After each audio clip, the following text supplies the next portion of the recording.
اسی طرح قرآن میں جہاں جہاں اولین کا ذکر آیا ہے تو وہاں اصل میں ان کا ذکر نہیں، قوم عاد، قوم سمود، قوم لوط، قوم شعیب یا آل فرعون کا ذکر نہیں، امت بنی اسرائیل کا ذکر نہیں، بلکہ وہ تو تمہاری ہی تاریخ بیان کر دی گئی تھی مگر مسئلوں سے۔ جہاں جہاں امت بنی اسرائیل کا ذکر آتا ہے تو وہاں اصل میں بنی اسرائیل کا ذکر نہیں کیا جا رہا، بلکہ بنی اسرائیل کو تو سلف یعنی گزرے ہوئے کر دیا گیا، اور انہیں نہ صرف گزرے ہوئے کر دیا بلکہ مسل کر دیا بعد والوں کے لیے۔ تو ذرا غور کرے، امت بنی اسرائیل تو سلف ہو چکی، اور ان کی مسل کون سی امت ہے؟ ان کے بعد کون سی امت آئی؟ ان کے بعد کون ہیں جنہیں امت بنایا گیا؟ جو ان کے بعد والی امت ہے۔ ناظرین، جن کو سلف یعنی گزرے ہوئے کر دیا، ان کو صرف گزرے ہوئے نہیں بلکہ مسل کر دیا بعد والوں کے لیے، یعنی جو بھی اس قرآن کے نزول سے پہلے اس دنیا میں آئے وہ نہ صرف گزرے ہوئے ہو گئے بلکہ انہیں مسل کر دیا اس قرآن کے نزول سے لے کر سات کے قیام تک کے لوگوں کے لیے۔ اس لیے اس قرآن میں جہاں بھی گزشتہ ہلاک شدہ لوگوں کا ذکر ہو رہا ہو، اس قرآن میں جہاں بھی گزشتہ لوگوں کا ذکر کیا جا رہا ہو، وہ اصل میں ان کا ذکر نہیں ہے۔ وہ اصل میں ان کا ذکر کر کے آپ کو ان کے قصے کہانیاں سنانا مقصد نہیں ہے، بلکہ وہ تو اس قرآن کے نزول سے لے کر سات کے قیام تک کی تاریخ بیان کی جا رہی ہے مگر مسئلوں سے۔ اصل میں ذکر گزرے ہوں کا نہیں بلکہ بعد والوں کا کیا گیا۔ ذکر اس قرآن کے نزول سے پہلے والوں کا نہیں بلکہ ذکر تو اس قرآن کے نزول سے لے کر سات کے قیام تک آنے والوں کا کیا گیا۔ جیسے کہ جہاں بھی قوم نوح کا ذکر آتا ہے تو وہ قوم نوح کا ذکر نہیں کیا جا رہا، اصل میں موجودہ قوم کا ذکر کیا جا رہا ہے قوم نوح کی مسل سے۔ وہ اصل میں ذکر موجودہ قوم کا ہے، اور اگر اس کے باوجود بھی کوئی یہ کہتا ہے کہ وہاں قوم نوح کا ہی ذکر کیا جا رہا ہے، اس کا موجودہ قوم کے ساتھ کوئی تعلق نہیں، تو اس کا مطلب وہ یہ دعویٰ کر رہا ہے کہ قرآن میں مسئلے نہیں بلکہ اساطیر الاولین ہیں۔ ایسا ہی قرآن میں جہاں جہاں امت بنی اسرائیل کا ذکر کیا گیا وہاں اصل میں ذکر امت بنی اسرائیل کا نہیں بلکہ امت بنی اسرائیل کو تو سلف کر دیا گیا، اور جنہیں سلف کر دیا گیا نہ صرف سلف بلکہ انہیں مسل کر دیا بعد والوں کے لیے، اس لیے وہاں اصل میں ذکر امت بنی اسرائیل کی مسل اس موجودہ امت کا کیا جا رہا ہے۔ اور ناظرین، اسی بات کو ایک دوسرے پہلو سے بھی آپ کے سامنے رکھتے ہیں، آپ پر بالکل کھول کر واضح کر دیتے ہیں۔ اس قرآن میں تمام کی تمام آیات ہیں۔ آیات لفظ جمع کا صیغہ ہے اور اس کا واحد ہے آیت، اور لفظ آیت ضد ہے بین کی۔ بین کہتے ہیں شے کا ہر لحاظ سے، ہر پہلو سے واضح ہونا، اس کا رائی برابر حصہ بھی کوئی پہلو بھی پوشیدہ نہ ہونا، چھپا ہوا نہ ہونا، یعنی کسی بھی شے کا جس کا ذکر کیا جا رہا ہے اس کا ہر پہلو سے، اس کا انگ انگ بالکل کھلم کھلا سامنے ہونا، واضح ہونا۔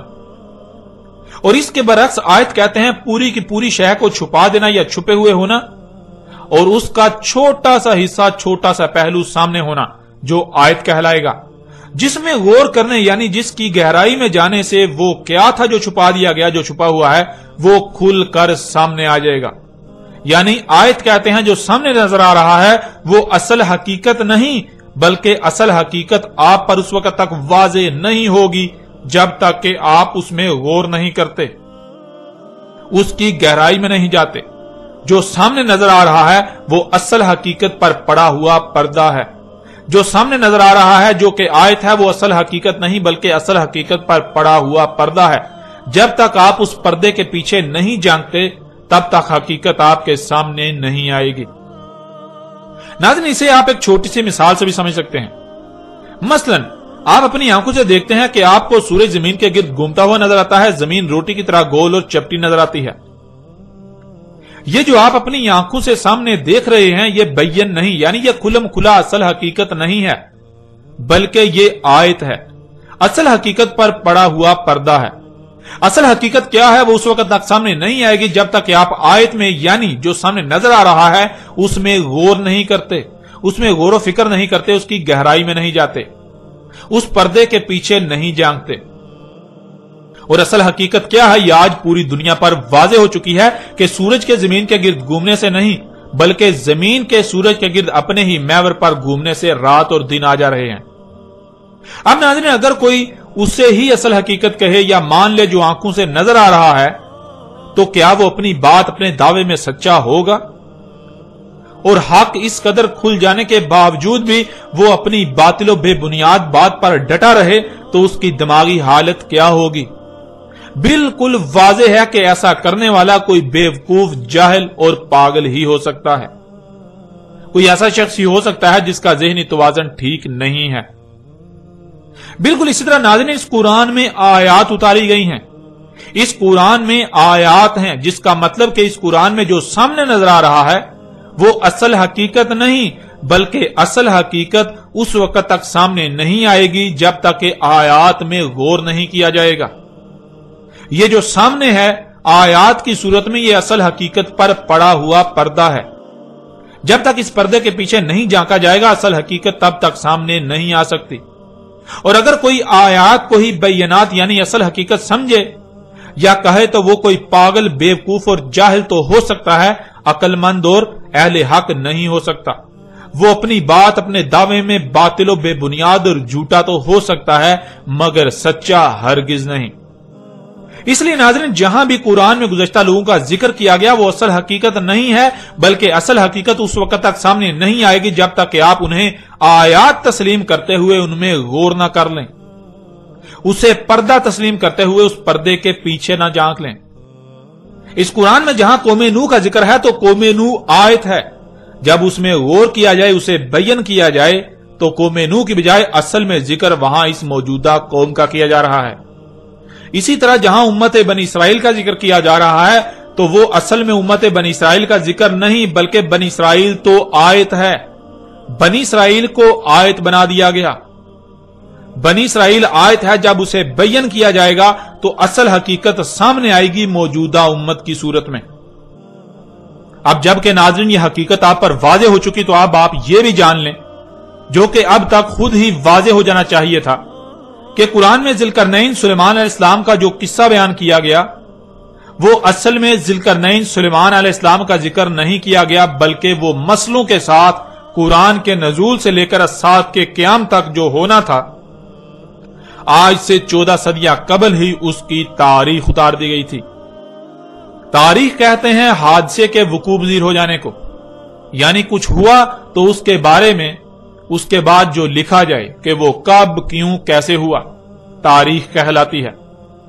ناظرین، کوئی بھی تاریخ دان اس وقت تک تاریخ نہیں لکھ سکتا جب تک کہ واقعہ وقوع پذیر نہیں ہو جاتا۔ قرآن اللہ کی اتاری ہوئی تاریخ ہے، اور اللہ کے لیے ماضی، حال، مستقبل کچھ بھی پوشیدہ نہیں ہے۔ اس لیے اللہ نے انسانوں کے نزدیک اس کی تاریخ اتار دی جو مستقبل میں ہونا تھا، یعنی جو انسانوں کے نزدیک مستقبل تھا اللہ نے آج سے 14 صدیاں قبل ہی اس کی تاریخ اتار دی۔ ناظرین، قرآن میں ذوالقرنین سلیمان علیہ السلام کا ذکر کیا جانا کہ اسے پوری زمین میں مکن دیا گیا، اس وقت علاقائی حکومتوں کے ساتھ ساتھ عالمی حکومت بھی قائم تھی جو کہ سلیمان علیہ السلام کی تھی، یعنی پوری دنیا میں علاقائی حکومتوں کو سلیمان علیہ السلام کنٹرول کرتے تھے، پوری دنیا کی حکومتیں سلیمان علیہ السلام کے تابع تھیں۔ تو ایسے ہی قرآن کے نزول سے لے کر الساعۃ کے قیام تک ہونا تھا۔ ایک وقت ایسا آنا تھا جب دنیا میں ایسا ہونا تھا، جس کی تاریخ اللہ سبحانہ تعالی نے آج سے 14 صدیاں قبل ہی اتار دی تھی۔ یعنی قرآن کے نزول کے بعد جب الساعۃ بالکل سر پر آ جانا تھی تب دنیا کو گلوبل ولیج بن جانا تھا، دنیا کو ایک عالمی گاؤں کی حیثیت اختیار کر جانا تھی۔ علاقائی حکومتیں ہونے کے باوجود ان کو ایک عالمی حکومت کے ماتحت آنا تھا۔ ذوالقرنین سلیمان علیہ السلام کے پاس تیز ترین فضائی سفر کے اسباب ہوتے ہیں،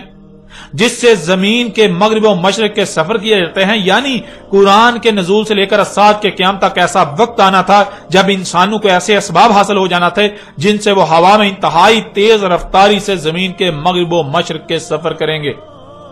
ذوالقرنین کا ایسے لوگوں سے کلام کرنا جو کہ کسی ایک بھی بات کو سمجھنے کی صلاحیت نہیں رکھتے، یہ قرآن کے نزول سے لے کر الساعۃ کے قیام تک ہونا تھا کہ انسانوں کے ایسے اسباب حاصل ہو جانا تھے جن سے آپس میں ایسی ایسی قوموں سے کلام کرنا تھا کہ جن کا ایک لفظ بھی سمجھنے کی صلاحیت نہ رکھتے ہوں۔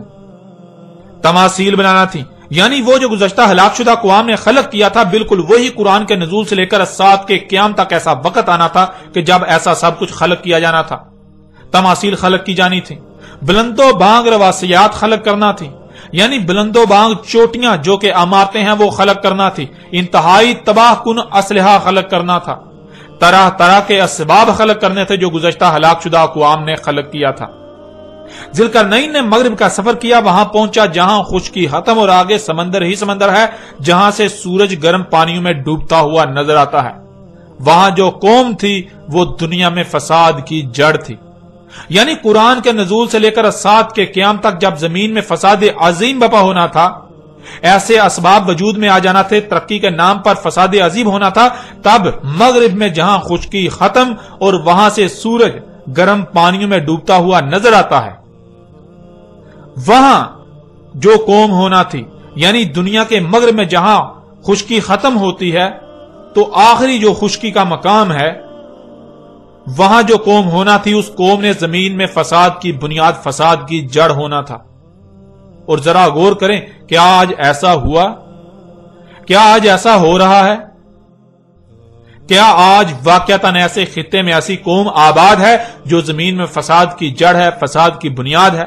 جہاں کے شیاطین زمین و آسمانوں میں فساد عظیم کر رہے ہیں؟ جب غور کریں تو ہاں، بالکل وہ خطہ آج موجود ہے جسے دنیا امریکہ کا نام دیتی ہے، اور امریکی قوم جو دنیا میں فساد کی جڑ ہے، فساد کی بنیاد ہے۔ اسی طرح ذوالقرنین کے مشرق کے سفر کا ذکر کیا گیا، وہاں ایسی قوم جب سورج طلوع ہوتا ہے تو سب سے پہلے اسی قوم پر طلوع ہوتا ہے، اس کے بعد باقی اقوام پر طلوع ہوتا ہے۔ اس قوم نے زمین میں فساد عظیم بپا کرنا تھا، اور آج وہ قوم موجود ہے جسے چینی اور جاپانی قوم کہا جاتا ہے۔ یہی وہ قوم ہے مشرق کی جانب کے جب سورج طلوع ہوتا ہے تو سب سے پہلے اسی قوم پر طلوع ہوتا ہے، اس کے بعد باقی اقوام پر طلوع ہوتا ہے۔ اسی طرح تیسرا سفر جو مغرب و مشرق کے درمیان تھا، وہاں جو خطہ ہے اس خطے میں قرآن کے نزول سے لے کر سات کے قیام تک ایسی قوم نے آنا تھا جس نے زمین میں تباہی مچانا تھی، فساد کرنا تھا، لوگوں کے اموال لوٹنا تھے، اور وہ خطہ یورپ اور روس کا خطہ بنتا ہے۔ اور آج بالکل یہ قوم بھی فساد کر رہی ہے، پوری دنیا کے وسائل لوٹ رہی ہے۔ مغرب و مشرق میں جن اقوام کا ذکر کیا گیا، یہ موجودہ دور کی تاریخ بیان کی گئی تھی۔ قرآن کے نزول کے بعد جب اعظم فتنہ یعنی دجال کا ظہور ہونا تھا، اس کے پیچھے 3 اقوام کو ہونا تھا۔ ان میں سے ایک دنیا کے مغرب میں آباد امریکی قوم، دوسری دنیا کے مشرق میں آباد چینی اور جاپانی قوم، اور تیسری ان دونوں کے وسط میں آباد روسی اور یورپی قوم۔ یہ عظیم راز آج سے 14 صدیاں قبل ہی بیان کر دیے گئے تھے۔ اس وقت جو لوگ یہ سب کچھ کر رہے تھے ان کو قرآن میں یاجوج اور ماجوج کہا گیا۔ تو قرآن کے نزول سے لے کر سات کے قیام تک جب ایسا ہونا تھا تو ایسا کرنے والوں کو قرآن نے یاجوج اور ماجوج کہا۔ ناظرین، یہ عظیم خبریں آج سے 14 صدیاں قبل ہی دے دی گئیں، لیکن کسی کو اس قرآن میں کچھ بھی نظر نہ آیا۔ ہر کوئی قرآن میں اتنے عظیم راز، ان عظیم خبروں کو، اس تاریخ کو اساطیر الاولین بنا کر بیٹھا رہا، گزشتہ اقوام کے قصے و کہانیاں بنا کر بیٹھا رہا۔ اور ناظرین، اب آپ کو بآسانی سے اس بات کی بھی سمجھ آ جائے گی کہ محمد علیہ السلام نے سورہ الکہف کو بار بار دجال کے ساتھ کیوں جوڑا، کیونکہ سورہ الکہف میں دجال اور اس وقت جب دجال موجود ہونا تھا اس کی مکمل رہنمائی موجود ہے۔ ذرا غور کریں، کیا آج دنیا میں یہی سب نہیں ہو رہا؟ کیا آج دنیا مختلف ممالک میں تقسیم ہونے کے باوجود ایک زبان اور ثقافت میں نہیں ڈال چکی؟ قومیں ایک دوسرے کی زبان کا ایک لفظ بھی سمجھنے کی صلاحیت نہ ہونے کے باوجود اسباب کے ساتھ روانی سے ایک دوسرے سے کلام نہیں کر رہی ہیں۔ اس وقت پوری دنیا مختلف ممالک میں تقسیم ہونے کے باوجود ایک زبان و ثقافت میں ڈل چکی، پوری دنیا گلوبل ولیج بن چکی، پوری دنیا میں علاقائی حکومتیں ہونے کے ساتھ ساتھ انہیں اقوام متحدہ کے تحت، ایک عالمی حکومت کے تحت کنٹرول کیا جا رہا ہے۔ دنیا ایک عالمی گاؤں کی حیثیت اختیار کر چکی ہے۔ ناظرین، کیا آج اسباب کے ذریعے دنیا کی کسی بھی قوم سے گفتگو کرنا ممکن نہیں ہو چکا؟ یہاں تک کہ نہ صرف ممکن بلکہ انتہائی آسانی کے ساتھ ان لوگوں کے ساتھ بات چیت کی جا سکتی ہے اور کی جا رہی ہے جن کے ساتھ ان اسباب سے قبل بات کرنے کا تصور بھی نہیں کیا جا سکتا تھا۔ اور ناظرین، کیا آج دنیا کے مغرب و مشرق تک انتہائی تیز رفتار پرسکون اور ہوائی سفر ممکن نہیں ہو چکا؟ کہ آج بڑے پیمانے پر لوہا، تانبا اور طرح طرح کی اشیاء کو زمین اور پہاڑوں سے نہیں نکالا جا رہا؟ دانتوں کو بڑے پیمانے پر پگھلا کر ان سے اسلحہ وغیرہ نہیں بنایا جا رہا؟ کیا آج تقریباً ہر طرح کے اسباب وجود میں نہیں آ چکے؟ کیا آج اسی طرح زمین میں فساد نہیں کیا جا رہا جیسے ذوالقرنین سلیمان علیہ السلام کے وقت کیا جا رہا تھا؟ کیا جیسے اس وقت ہر کوئی دجال کے فتنے کا شکار تھا سوائے اس کے جس کی خالص اللہ نے اپنی طرف سے رہنمائی کی، اور اکثریت دجال کے فتنے کا شکار ہو کر اسے ترقی و خوشحالی کا نام دے رہی تھی، انسانیت کی خدمت قرار دے رہی تھی؟ آج بھی یہ سب وہی نہیں ہو رہا؟ آج بھی یہ وہی سب نہیں ہو رہا؟ آج بھی پوری دنیا کے انسان اس دجال کے فتنے کا شکار نہیں ہو چکے؟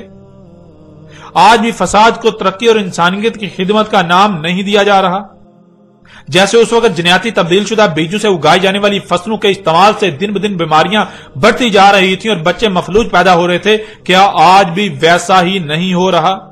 آج بھی بیماریاں دن بدن بڑھتی نہیں چلی جا رہی اور بچے مفلوج پیدا نہیں ہو رہے؟ ذوالقرنین نے دو قوموں کے درمیان سد بنا کر ایک دوسرے کی طرف جانے پر روک لگا دی، یعنی مضبوط بارڈر تعمیر کر دیا، اور یہ اللہ سبحانہ تعالیٰ نے آج کی تاریخ اتاری تھی۔ آج کی تاریخ، آج جو ہو رہا ہے، جو ہو چکا، اس کی تاریخ اتاری تھی۔ ذرا غور کریں کہ آج پوری دنیا میں بارڈر تعمیر کر کے قوموں کا ایک دوسرے کی طرف سفر اس قدر ناممکن نہیں کر دیا گیا؟ کیا قوموں کے درمیان دیواریں تعمیر نہیں کر دی گئیں، رکاوٹیں نہیں کھڑی کر دی گئیں؟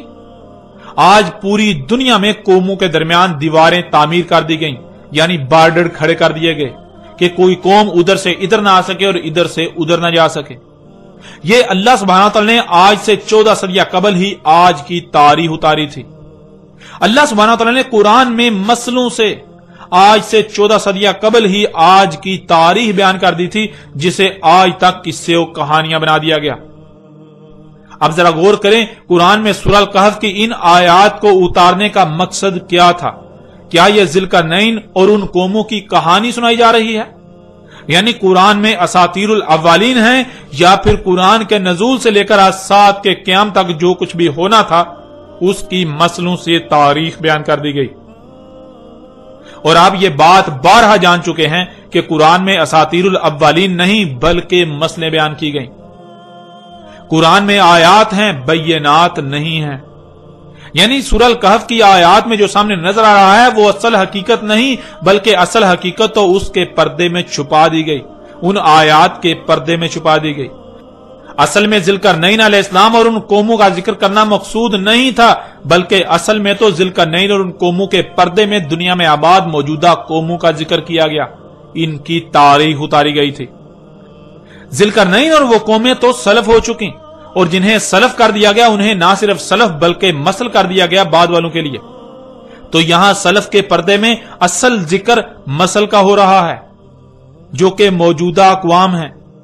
ناظرین، اللہ سبحانہ و تعالی نے آج سے 14 صدیاں قبل ہی ان آیات کی صورت میں عظیم خبریں دے دی تھیں، آج کی مکمل تاریخ اتار دی تھی، لیکن خود کو اللہ کے نمائندے کہلوانے والوں نے، خود کو قرآن کے ترجمان کہلوانے والوں نے، خود کو علماء و مفسرین کہلوانے والوں نے کیا کیا، یہ حقیقت آپ کے سامنے ہے۔ ان لوگوں نے مسئلوں کو اساطیر الاولین بنا دیا۔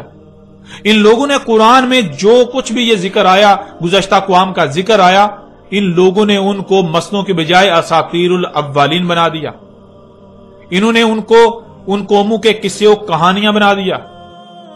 اور پھر ان قصے و کہانیوں کو اتنا پھیلایا گیا کہ کوئی تصور بھی نہ کر سکے، کسی کے تصور میں بھی نہ آئے کہ قرآن میں اساطیر الاولین نہیں بلکہ مسئلے ہیں۔ آپ ان کی تفاسیر اٹھا کر دیکھیں، آپ ان کے تراجم اٹھا کر دیکھیں، آپ کسی بھی ملا سے پوچھ لیں، کسی مفسر سے پوچھ لیں، آپ کسی سے بھی سوال کر لیں کہ قرآن میں یہ جو گزشتہ اقوام کا ذکر کیا گیا یہ کیا ہے، تو آپ کے اوپر بالکل واضح ہو جائے گا کہ ان لوگوں نے یہ قرآن میں اساطیر الاولین بنا دی۔ ان لوگوں نے قرآن میں ان سب کے سب کو ان لوگوں کے قصے و کہانیاں بنا دیا گیا اور ہر طرف پھیلا دیا، جو کہ آج زبان زد عام ہے۔ کسی کو بھی علم نہیں کہ اللہ سبحانہ و تعالیٰ نے تو اس قرآن میں، اس قرآن کے نزول سے لے کر الساعۃ کے قیام تک کی تاریخ اتاری تھی۔ ناظرین، ذوالقرنین علیہ السلام کے اوپر ہر لحاظ سے کھول کھول کر واضح بات ہو چکی۔ اب بڑھتے ہیں اور آگے اور آئندہ ایک ساتھ میں بات کریں گے یاجوج اور ماجوج کے موضوع پر۔